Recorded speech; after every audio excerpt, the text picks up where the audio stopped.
Round 2, and we're going to play against the most common deck in the format, blue-white, sorry, white weenie.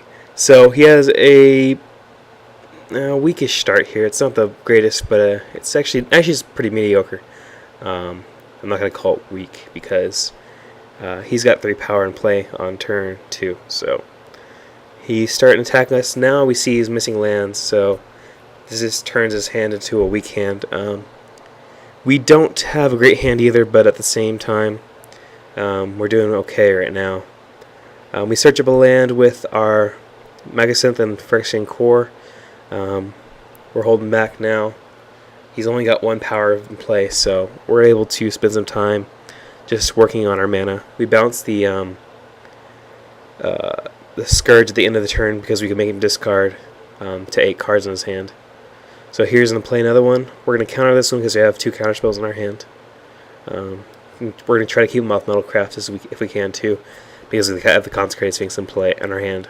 So we play the Consecrated Sphinx. He cannot Metalcraft this turn unless he has a cheap artifact and we're worried about Dispatch, and we didn't have to be that worried about it right there because we had everything we needed.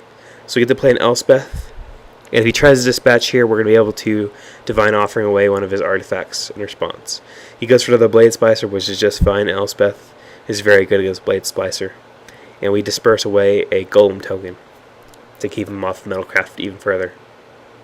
We get to attack here for 4, and +2 our Elspeth, and as well as play another Consecrated Sphinx. So our opponent here goes to set up Metalcraft with his Inkmoth Nexus. We know he's doing that, so we Divine Offering in response. He uses Dispatch twice, so he gets to exile one of our Sphinxes. He should have actually exiled the other one, because, well, it didn't matter actually. Anyway, he did it. Would have been fine. So we get the Sunblast away, even more of his artifacts. We're looking very good right now. We have an impressive board position, and we got the game. He's still stuck on...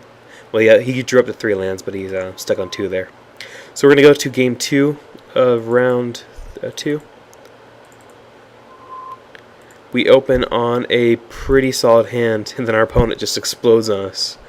It's really crazy. We'd have liked to have a revoke here, but we don't. So we get the Steel Sabotage, this Shrine of Loyal Legions. Loyal Legions. And he doesn't have the Timber Steel here, but he does have a Relic Warder, which is not... He shouldn't do that, but he did it to get around our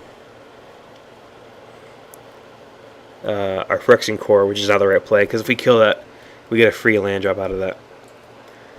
But we don't draw anything in time, and we need to draw a Divine Offering off this card, and we don't, so we're dead. Even if we have no possible top deck that saves us. He swings for 7 next turn, and there's nothing in our deck that can stop all that damage after that. So we move on to game 3. He didn't actually have the Timber Steel, but he just had that fast of a hand, so we lost that game. A Divine Offering would have saved us. A couple of Divine Offerings would have saved us there. So we open in a pretty decent hand. Actually, it's pretty exceptional. It's what you want to have, actually. So we dismember this Signal Pest here.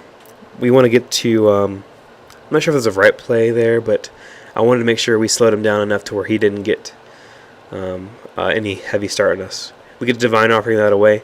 So we're sitting on 18 life and 3 lands, and he's got nothing in play. It's looking really well for us here. Vault Scourge is fine. Spinethopter is fine. So we're kind of getting a little flooded here. But hopefully he doesn't have a Hero Blade Hold, and he doesn't. So we keep on playing lands. It's not looking good. Mox Opal there. I don't know why I'd play that at that point. It didn't actually serve to do anything. So we play our Consecrated Sphinx. We're just expecting it to be dispatched immediately. It does not get dispatched, which is just fantastic. Looks like he doesn't have anything, so we're going to sit back and draw more cards. We get to a Elspeth here. We're going to plus him so it can go ultimate if we need it. And he drops a Memnite, so he top decked the Memnite, which is nice for us. We get to play an Ichor Wellspring here. start building up our setup. We drew over one of Stoic Rebuttal, so we're safe from even a Tempered Steel right now. So things are looking just fantastic. We'll let that through. We're just saving our Stoic Rebuttal for the worst case scenario of Tempered Steel. So we get to +2 again here.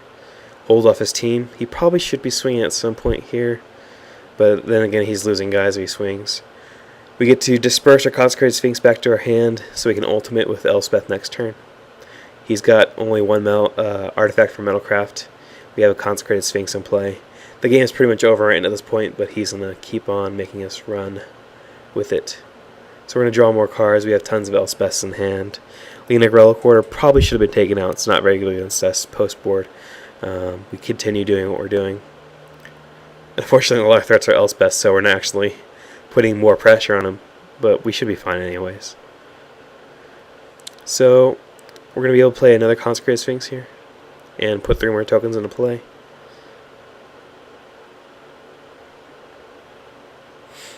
And the game is over. So I'll see you in round 3.